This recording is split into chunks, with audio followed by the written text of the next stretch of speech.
everyone. Today, this is the first ever reading session, AI paper reading session by Kharagpur Data Analytics Group. So today we have a paper with us, a neural algorithm of artistic style. The link was shared in the Facebook post, and we hope that you might have gone through the paper, but still, if you haven't, then that's not an issue at all. After the intuition that we try to provide you, we'll give the entire overview with some mathematical terms also. Then you can dive deep into it, and if you find exciting, you can just go more deeper into it. So today the paper was authored by Leone Gattis, Alexander Esaker, and Matthias Bech. So these three people, they have worked mainly in the field of neural style transfer, and this was the paper which kind of started everything. So today on the auspicious day, okay, you know why it is auspicious, but okay. So today's presenters are myself, Sivasmarak Manigrahi. I am a third year undergraduate student of the Department of Computer Science and Engineering. I am a head at KDAC. Along with me is Sohan Patnaik. He is a sophomore from Department of Mechanical Engineering. He is a student member of Kharagpur Data Analytics Group. So let's start, and we hope to wrap it up as soon as possible. Cool. So first of all, certain important notes for you. We expect that there would be queries in the presentation. If you have gone through the paper, then some specific queries, even some intricate doubts maybe. Please put them in the chat of this meeting that you are attending. We will address them one by one, all at the end. We expect you to keep your microphones and video turned up so that the flow is smooth, and we agree that you might have some impromptu questions, but please refrain from opening your microphone. Put it in the chat box. If we do not understand the question, we will ask you to open your microphone and share what you want to share. Okay, and one more important note is that at the end a Google form will be released, which is a feedback, which is optional, you can give. And most importantly, we will be asking you to put up the name of any AI related paper which you want us to be presenting in the upcoming sessions. Now remember, if we can convert it into a presentation, then heck yeah, we are going to present it. So today's outline, important notes is over, the notes that I have given, standard stuff. Now, first of all, we'll go into the output images, the artistic images that were produced by this paper using the algorithm of this paper, or minimizing the loss function of this paper. Then we're going to the brief introductory idea, which are the essential building blocks, the most important building blocks to the substance that was delivered in the paper. Then we'll cover two important representation. One is the content representation, one is the style representation. Now, these two are extremely important because they would give you the fair idea of what exactly we mean by the content and what exactly we mean by the style of the paper, style of an image. Okay, now then we will delve into how to mix these two parameters, like style of the image A and content of image B, to produce one artistic image which contains the content of image B and also represents the style of image A. That sounds cool, right? Okay, and at the end there would be the standard mathematical stuff. What is the loss function? How exactly we're trying to minimize the loss function? What are the two loss function? So there are two loss function. One is the content, which tries to go as close as possible to the content of the image, and a style loss, which tries to make the style of the output image as close as to the original image. Okay, and then we'll try to put the both laws together, and that's it. That's then use the gradient descent and stuff. We'll delve into that later. And ultimately conclusion.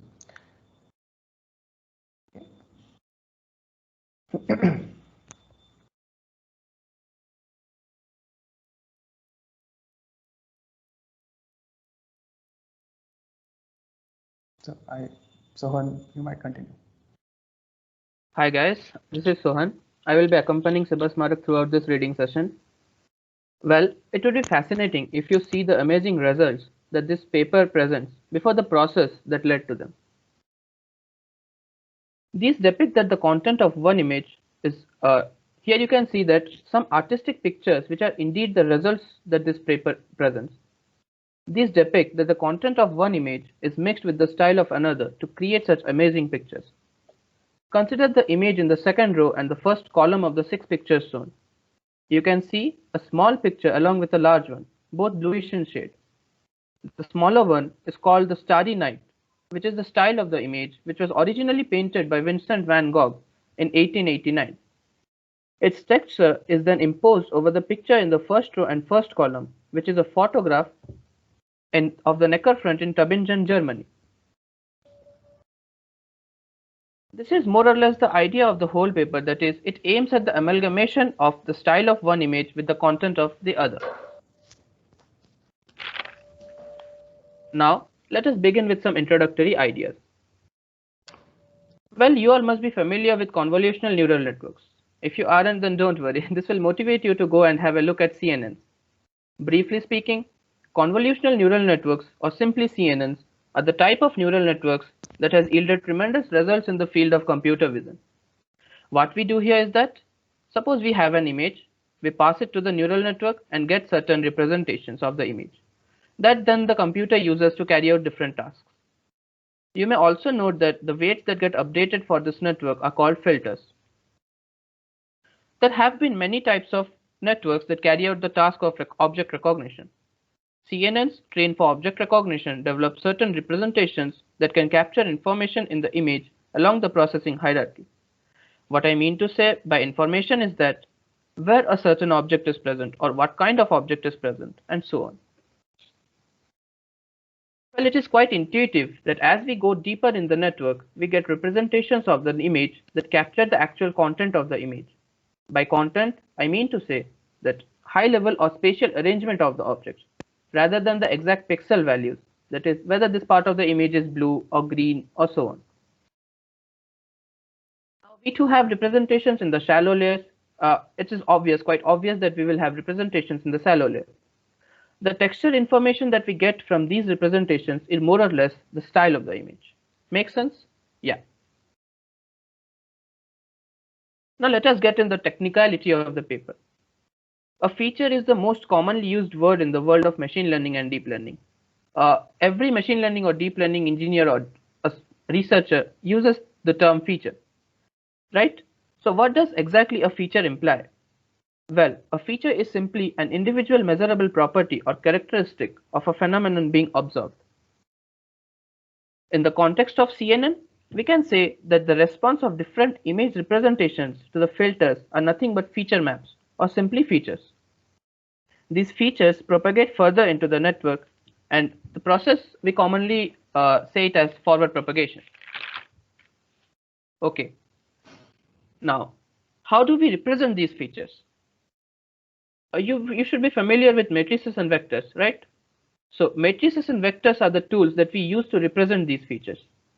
As we know that vectors span certain spaces in some high dimensional world, and the filter responses are nothing but these feature spaces. More intuitively, vector feature spaces. Now, defining the two types of feature spaces proposed in this paper, one is the content feature space that maps the content of one image, and the other is the style feature space, which maps the style of the image.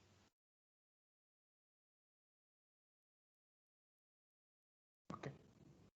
So we understood about the feature space. Like there is something huge thing going on. Okay. So let's get to the simple form. What exactly is representing the content? Now, if you see the picture, so what exactly is content in layman's term? You see a picture, what's the content? So if I show you a dog's picture, you will say that, okay, it's a dog, his tongue is out, maybe. So that's the content, like the content of the picture. I cannot make it more simpler than that. So what exactly is the style of the image then? The brush strokes, the change in the shade of the color, like in the Starry Night image that Sohan just made you show. It was like a blue color, kind of a dark background. That's the style of the image. If we add a building in it, if we add a man walking with a dog, that's the content of the image. Okay, that's in very, very layman's term. Now, how exactly are you finding the content? So you take the picture, you take the convolutional network, pass the picture to the convolutional network. At various convolutional layers, there would be a number of filter responses or feature maps. Try to reconstruct the image from those filter responses and you will get the content represented at that layer. So what do I mean? Some things might be jargon. So let's say, let me just do one thing. Let me allow myself to use pen maybe. Yeah, it will be fine. So in this paper, they use the standard VGG 19.8. Okay. So VGG 19 has something like this. You pass an image into the net. That is a set of convolutional layers, and that set is called conv1, the first set of convolutional layer. Then there is a pooling layer, then another set of convolutional layer, and that will be called conv2. Now there are three layers. How they are being denoted? This is conv1 underscore 1, the first layer of the first set of convolutional layer. Similarly, this would be conv2 underscore 1. So whatever the filter responses of this layer, they would be called conv2 underscore 1. Cool, understood? So if I want to find the content represented at conv2 underscore 1, how exactly I'm going to do that? Say there are 36 filter responses. The number might be incorrect, but bear with me. So let's say there are 36 filter responses at conv2 underscore 1. So there are 32 such maps, right? Like 36 such maps. I will try to use these maps to reconstruct the actual image which might have been there, and that would be the high level content of conv2 underscore 1. So these are the content that have been captured in various layers. Now you see, this is exactly pixel by pixel copied from the original image. This is the original image. And what exactly is this? This is the high level content. What exactly is high level content? That there is a building, there are some windows in the building, but not exactly how the windows are there, how many railings are there. That's not there. So we want to capture the high level content of the image. So to recap, take the image, take the convolutional network, pass the image to the convolutional network. You will get filter responses at each of the layer, say conv1 underscore 1, conv2 underscore 1. There would be say n number of feature responses, feature maps or filter responses.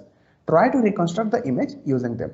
How exactly is the reconstruction being done? That's the first question that would be popping out of your mind. So for that, you can refer any standard paper which have been applied on ImageNet challenge. They always try to show what are the feature maps, what are the content captured at various layers. Okay, cool. Let's move to the style representation. Now, how exactly are we representing the style? It is written in very plain English, but that might be confusing. Simply compute the correlations between different types of neurons in the network. So, okay. So that's so much. So yeah, hey, wait, what do you mean? Okay, see, we have the style feature space, right? So what exactly is the style feature space? Nothing else. Take the image. So this is the input image whose style we want to capture. Now pass that image through the convolutional network, and at various layers you will get the outputs similar to this. So there, say I'm considering conv2 underscore 1. So there will be 36 such filter responses for this input image, the Starry Night input image. Try to find, so let me start labeling. This is first filter response, this is second, this is 36th. Now what I should do, I should try to find the correlation between each of the matrices. Now filter responses are what? They are simple matrices, right? So I want to find the correlation between matrix 1 and matrix 2. I want to find the correlation between matrix 1 and matrix 3. Similarly, I want to find correlation between 2 and 3, 2 and 4. Every possible pair, I want to find the correlation of the filter responses. Now that will represent the style, because style in very simple crude terms would mean that how exactly each pixel is being affected by its nearby pixels. So that simply would say, this correlation would say that it is the style of the image. So what did I say? We have the individual space feature maps, the output responses. In my example, there are 36 such feature maps. We find the correlation between them. So coming to basic terms, I have given you 36 matrices. Try to find their correlation. That's it, nothing else. Now, what exactly is the correlation between them? Okay, so see, if I provide you vectors, I would say vector A and vector B. How do you find how similar are they? You will try to find cosine similarity, right? Now, for those of you who do not know something like cosine similarity, come to something very basic. You will try to find a dot product. So I give you vector A, I give you vector B. Now you find the dot product. If the dot product is high, then oh yeah, cool. So they are highly correlated. But if the two dot products are very low, then okay. They are not that related. Now for the case of matrices, we do something similar. It's called a Gram matrix. Now that's high jargon alert, but okay. So if you don't know about gram matrix, so first of all, if you know, be positive. If you know about gram matrix, then you would be having idea, okay, I have 36 matrices. I would compute the gram matrix that will represent the style of that layer. So again to repeat, in conv2_1, say there are 36 filter responses, 36 matrices are there. I would try to find the gram matrix of these 36 matrices, and that will show the style in the conv2_1 layer.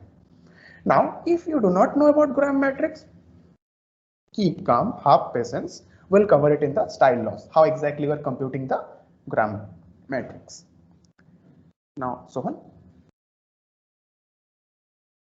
Okay, so you all learned about the content loss and the style. Sorry, you all learned about content representations and the style representation, right? Okay, well, we have to mix both of them before producing such amazing pictures. Before proposing the main idea of the paper, let me state the key finding of this paper. It was for the first time that we got a hint of separating the content and the style of an image, and this resulted in the pictures that we saw earlier. Okay, now coming to the most important part of the whole algorithm, that is mixing the style of one image with the content of another. It is quite intuitive that we cannot completely separate the content of one image with the style of another, right? And this accounts for the reason that we cannot reconstruct an image that completely matches the style of one and the content of another. What we can do is that we can manipulate our learning model in such a way that it gives priority to one over the other, that is either style or content as per our requirement. Now you must be knowing that one of the tools to manipulate our learning model is the loss function. We attribute our loss function with two terms, one to the style and other to the content of the image. A strong emphasis on style results in an image that effectively gives a texturized version, whereas a strong emphasis on content makes us identify different entities in the photograph clearly. Now, this trade-off can be adjusted as per our demand, and the parameters associated with these are generally called the hyperparameters of the model.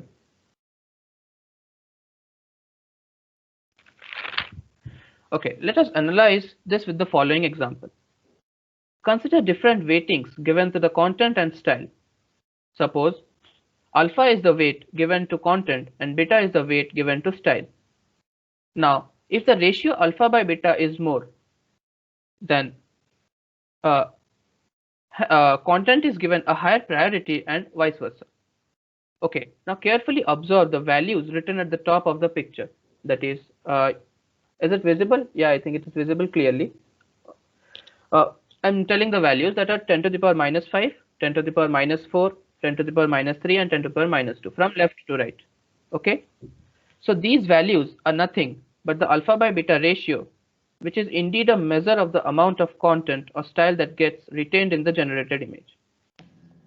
Now, you may also note that at the start of each row, there is something written like conv11, conv21, conv31, and so on. These show that the filter responses of that particular layer of the VGG network has been used to reconstruct the image. Now let us analyze the complete scene. As we move along the first row, the value of alpha by beta increases. Hence, we move from a more texturized picture to a picture where the buildings, the rivers, and the different objects or entities in the picture are distinguishable. You can see them clearly, right? Okay, this tells us the importance of alpha by beta ratio that we are going to see in detail when we are going to deal with the losses. Now, the images in the first row are reconstructed using filter responses of conv11, the first layer of the network. Recall that the initial layers of the network reflect the exact pixel values of the image.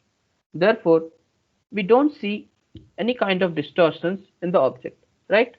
You can see that the image in the first row and last column shows that the buildings, the rivers, they do not have any kind of distortions. A straight line is a straight line and a circle is a circle. There are no kind of distortions. Now, as we move down in the hierarchy, that is, consider the last image of the last. Consider now you move down. Like consider the last image, that is the last row's last column. Okay, so we get distorted buildings. As you can see that a straight line has been curved a bit.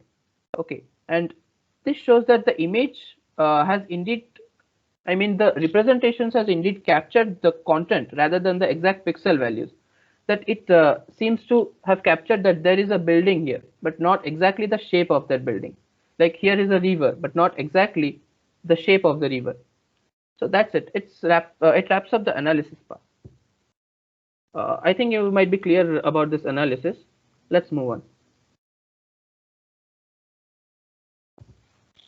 Okay, now we will be moving on to see how the model learns to generate such artistic images.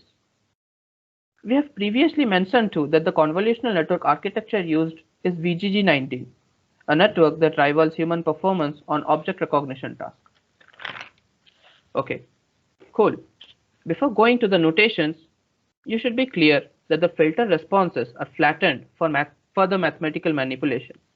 What I mean to say is that the output activation of the 2D convolutional network are three-dimensional in nature. As you might have learned that suppose you take a filter and you have some operation on some image, and suppose you have 10 filters, then and an image of size suppose 100 cross 100. Then you get one image with same padding as the dimension of the filter response thus generated is 100 cross 100 cross 10. So you see that this is a three-dimensional matrix, right? But for simplicity, the authors of the paper have flattened each response of the filter and stacked one over the other to form a 2D matrix instead of a 3D one. Okay, now moving on to the notations part. Assume that we have NL distinct filters in layer L, which maps to features each of size ml, that is width times the height of the feature map. Therefore, the responses in the layer L can be represented as F superscript L that belongs to a vector feature space of dimension NL cross ML, where Fij superscript L is the activation of the ith filter at position j in layer L. You see that these notations have been captured after flattening of the filter responses, right? Okay. Lastly, the most common step followed is gradient descent, which we perform over a white noisy image that matches the feature responses of the original image. Okay. To just reiterate one more time so that you'd be familiar with the entire thing. So in my example that I provided, there are 36 outputs. Okay. So like this, there are 36 such filter responses. I don't know, it's asking me style in the style representation. Good. Okay. What I don't know. So say the length of this be 224. Say this be 224. Okay. And there are 36 such filter responses. So what exactly we mean by this step? That we pick the first filter response, flatten it. You will get a row vector of 224 by 224. Then pick the second filter response, again flatten it and stack it, and it will again be 224 by 224 row vector. Then take all of them and stack them in the matrix format, and in the end you will get the 36th filter response. Keep it here. It will be also 224 by 224. So this will be 36. That is equal to ML, which I mentioned here, and ML is the product of height times the width. So I guess this clarifies everything. Next, you notice that this is a three-dimensional output, and we have, they have converted into a two-dimensional output. So that's exactly what Sohan explained to you. Let's move to the next slide.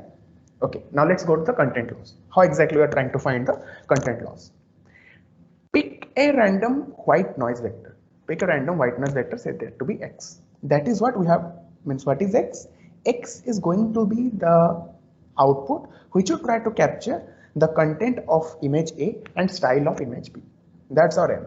We want to make this random noise vector capture the content of some image A and style of image B.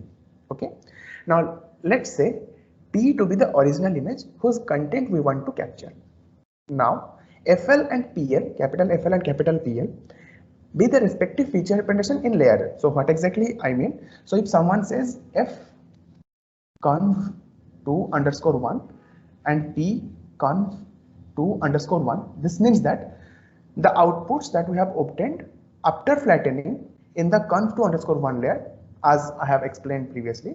And what is p conv2 underscore 1? It is going to be the flattened stuff that we obtain from the actual image. So now we have two such big matrices, two-dimensional. So how exactly we are going to find the content loss? Simple mean square error between these two images. For any layer L and for any input image whose content we want to capture, that is P, and for any random noise, just pass through them convolution, pick a layer at which you want to find the content loss, find the two-dimensional flattened stuff, and just make the mean square error. That's it, nothing else. Now we have to find the derivative with respect to the Fijl, that is the ijth response of the layer L. Why is that so?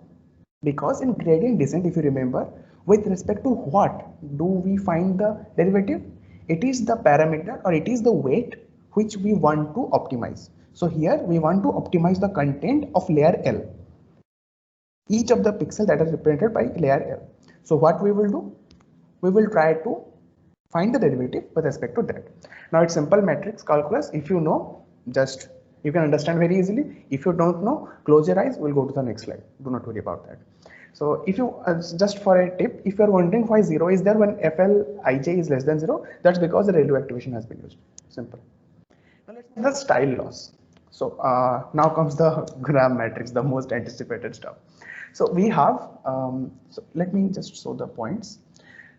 We have the A, vector A to be the original style image. Say A is the starry night image, whose style we want to capture in the random noise vector, that is X. So what is AL and what is GL? AL is the style representation of A in the layer L. And what is GL? It is the style representation of the noise vector X in the layer L. Okay, so how are we going to find the GL?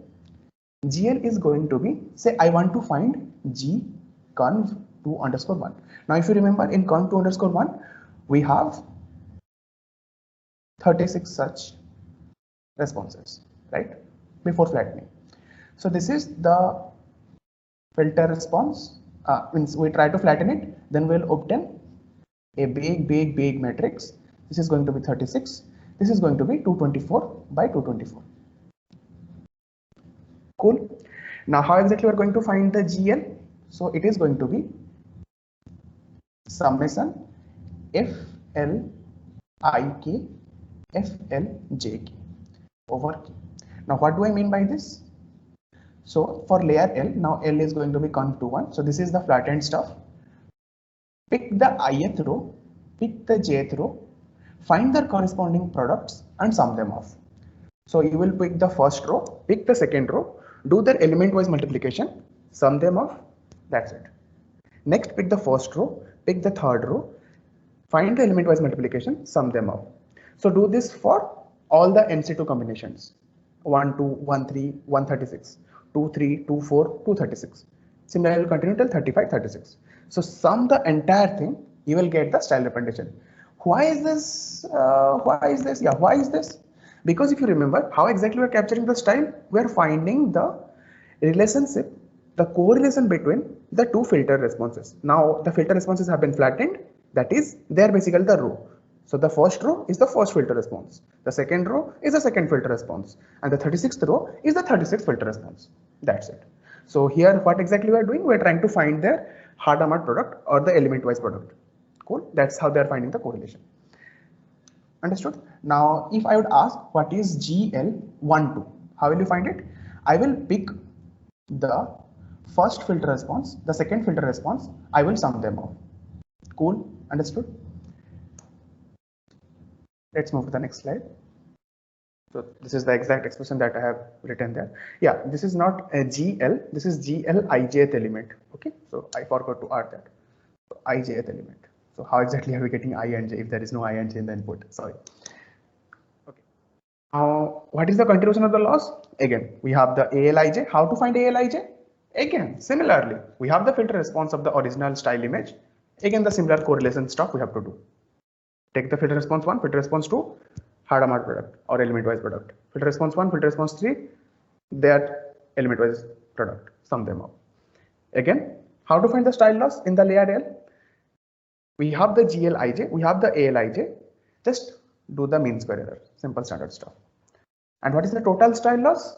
Just assign a weight to all the layers at which you are finding the style loss and sum them up, linear combination of all the style losses over all the layers.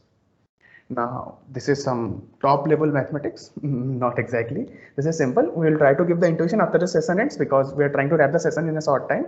So if you want to try actually, you can try. But if you want to ask the question, how exactly you are finding this, you can stay after the presentation and ask us that, okay, how exactly you are finding this. So it's simple. You have to just do a little bit of tinkering and you will obtain this expression. So now, as of now, what we have the content loss. How we are finding it? X. P is the original image whose content we have to capture. X, the white noise, passed through the convolutional layer. Then in the layer L, we have F capital L, P capital L. Just do the mean square error. That's the content loss. Style loss, find the GL, find the AL, do the mean square error stuff. We have the content loss of the layer L. Now we have to find the derivative with respect to Fijl. Okay. So we have both that expression in expression 6 and if I remember correctly in expression 2 in 2 slides previous. So up to you. Okay, so now you're familiar with the style loss and the content loss functions. Now let us bind them together and wrap up this algorithm. Well, before that, just to state that you saw WL in the loss function term, right? So what is what it is exactly? So what we are exactly doing is that WL gives a weight to each of the like EL was what the mean squared error loss that we are getting from the filter responses or the Graham matrix of the original image and the image that we are generating. Okay, so WL is the weight that we are assigning to the LF layer. So in the paper, it was assumed to be 1/5 for each of the active layers and 0 for rest of the layers. By active layers, I mean to say that they used 5 active layers, that is conv 11, conv 21, conv 31, conv 41, and conv 51. So they have given equal weightings for all the active layers, but we can give different weightings as per our wish. Okay. Now let us wrap this algorithm up. So the total loss, you want to get an image that has the content of one image and the style of another. So we should minimize both the loss functions, right? So they have come up with this, that they have taken the linear combination of both the content loss and the style loss with the weighting factors as alpha and beta. So the total loss here written is that it is the sum of alpha times the content loss and beta times the style loss, where alpha and beta are simply the weights given to the respective losses. So more the value of one, more emphasis is given to the corresponding loss, and that part is more pronounced in the final output image, right? Okay, I'm explaining it. Suppose alpha is more, then to minimize the total loss, we need the content loss to be lesser, and therefore we will tend to make the content more visible in the output, right? It's clear? Okay. Well, this sums up our discussion on the amazing paper which aimed at producing artistic images.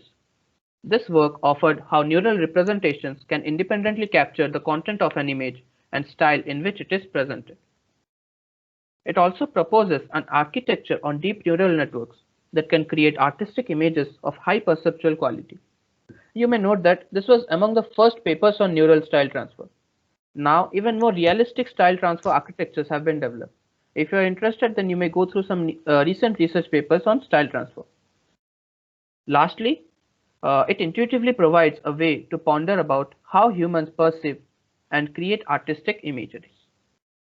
Okay, so just before wrapping up, I would like to give the entire algorithm in just one shot, in quotation, pun intended. So you take the image P, that is the image whose content you want to capture. Okay, let me use so it's over kind of, let me use the pen again, might help in understanding. Okay, cool. So there are 3 things, X, P and A. A is the image whose style we want to capture. P is the image whose content we want to capture. And X is initialized to a random noise vector, and we try to make it such that it captures the content of P and the style of A. Okay, how exactly we do? We evaluate the content loss at each of the layer using X and P, and we evaluate the style loss with the help of X and A. Now we have the loss, we have the derivative of the loss with respect to Fij, that is each output response for the for the random noise at each of the layer. So what are we waiting for? Heck, go for the gradient descent. So just go for the gradient descent. We have the ultimate loss. Use the gradient descent and simply tune the Fij parameter so that you will tune ultimately the X. Now, if you have tuned the X value, then lo and behold, we have the output results like the one we showed in the first few slides. So I hope you enjoyed the entire session. So thank you.